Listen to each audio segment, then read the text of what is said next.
माहौल अगर जंग का है ना तो एक साइड आपको लेनी पड़ेगी। या तो आप पार्टिसिपेट करोगे या आप पार्टिसिपेट नहीं करोगे। अब पार्टिसिपेट करने के भी दो तरीके हैं। एक तो आप खुद जाके वॉर फ्रंट पे जंग लड़ो, वो पॉसिबल है नहीं। हम बात कर रहे हैं पार्टिसिपेशन टुवर्ड्स मार्केट साइड में, जहाँ पे हम इन्वेस्टमेंट की बात करते हैं। तो इस बात को बहुत अच्छे से समझो कि ये कोई पहला वॉर नहीं है लाइफ में जो यहाँ पे आके ख़त्म हो जाएगी दुनिया। ये वॉर्स हमेशा चलते रहते हैं। इसमें कुछ पॉइंट नोट करने वाले हैं। पहला पॉइंट ये है कि ये उस लेवल पे वॉर है जहाँ पे इसके एस्केलेशन होने के चांसेस बहुत कम है। एस्केलेशन मतलब एक वर्ल्ड वॉर के लेवल पे, यानी छोटा मोटा वॉर होके ख़त्म हो जाएगा। मान लेते हैं वॉर एक्सटेंड भी होता है। रशिया यूक्रेन हमारे पास एग्जाम्पल है, पिछले 4 साल से लड़ रहे हैं। स्टार्टिंग के कुछ दिनों में हमने ध्यान दिया, उसके बाद आज कोई पूछ भी नहीं रहा है। सबको पता है रशिया यूक्रेन, हाँ यार उनका लड़ाई चल रही है। मोरलेस अगर हम मान लें कि वैसा ही होगा तब भी कंटिन्यू चलेगा। यहाँ पर वर्चस्व की लड़ाई है, तो यूएस इस चीज़ को जल्दी ख़त्म करके आगे लाएगा।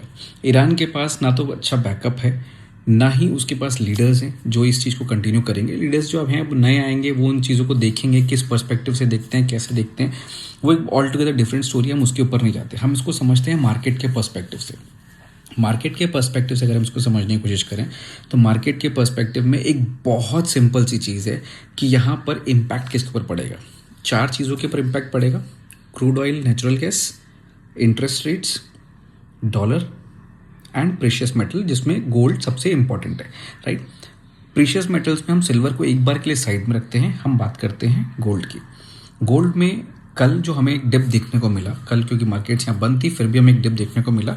जो डिप देखने को मिला वो डिप था सिंपल सा डॉलर में स्ट्रेंथ आने की वजह से और आपके बॉन्ड यील्ड्स के अंदर इंटरेस्ट या उसके अंदर डिमांड आने की वजह से, विच इज़ वेरी नेचुरल कि जैसे ही आपका इंटरेस्ट रेट की तरफ जाता है, जैसे ही आपका ये चीज़ आती है कि बॉन्ड यील्ड्स आपकी बढ़ रही हैं, डॉलर स्ट्रेंथ ले रहा है, तो आपका वहाँ पे गोल्ड के अंदर रुझान कम होता है। अब यहाँ पे क्रूड ऑयल ने जंप मारा था। क्रूड ऑयल ने कुछ 7-8% जंप मारा था, लेकिन रात को क्लोज होते होते वो कूल ऑफ होकर कुछ 4-5% पे आके रुका। क्रूड ऑयल जंप मारेगा तो इन्फ्लेशन बढ़ने के चांसेस दिखेंगे। इन्फ्लेशन बढ़ेगा तो बट ऑब्वियस इंटरेस्ट रेट बढ़ेंगे।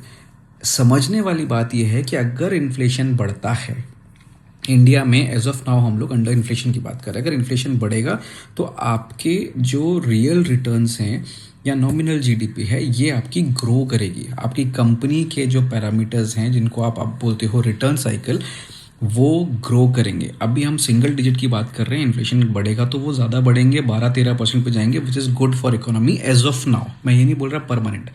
तो यहाँ पर ये सोचो कि अर्निंग्स अगर कंपनी की बेटर हुई तो रिजल्ट्स कहाँ पे बेटर आएंगे, हमारे स्टॉक्स में बेटर आएंगे।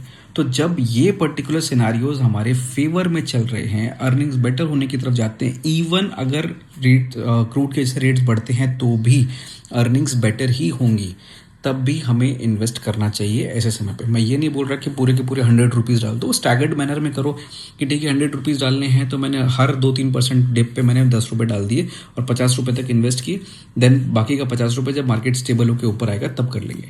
That is one way of investing. दूसरी चीज़ समझने वाली बात यह है कि अगर क्रूड यहाँ से बढ़ता है तो कितने टाइम तक सस्टेन कर सकते हैं। ऐसे इंसिडेंसेस पास्ट में बहुत बार हुए हैं जिसकी वजह से हर कंट्री अपने पास एक रिजर्व लेके चलती है। इंडिया के पास लगभग 30 से 40 दिन का रिजर्व है, जहाँ पे 30-40 दिन तक इंडिया को प्रॉब्लम नहीं होने वाली है। उसके अलावा वेनेजुएला एक ऑल्टरनेट ऑलरेडी रेडी है जहाँ से हमें ऑयल बहुत इजीली मिलेगा। तो घबराने की ज़रूरत कहाँ पे है? कहीं घबराने की ज़रूरत नहीं है। हमारे फंडामेंटल स्ट्रॉन्ग हैं ये मार्केट में। इनफैक्ट जो भी हमारे छोटे मोटे स्मॉल कैप्स या मिड कैप्स ओवर वैल्यूड थे वो भी अब अंडर वैल्यूड आ रहे हैं, उनके पी रेशियोज भी कम आ जाएंगे इस वॉर के जैसे, डिस्काउंट हो जाएगा। इवन अगर मैं फुटप्रिंट्स की बात भी करूं तो FIIs recently have started coming in और उनको भी थोड़ा कॉस्टली ही खरीदने को मिल रहा है, सस्ता खरीदने को नहीं मिल रहा है। तो जब एफआईआईज भी वापस आने की बात कर रहे हैं, इन्फ्लेशन हमारे फेवर में है, वॉर की वजह से हमें यहाँ पे डिस्काउंट्स मिल रहे हैं मार्केट में, तो खरीदने से कौन मना कर रहा है?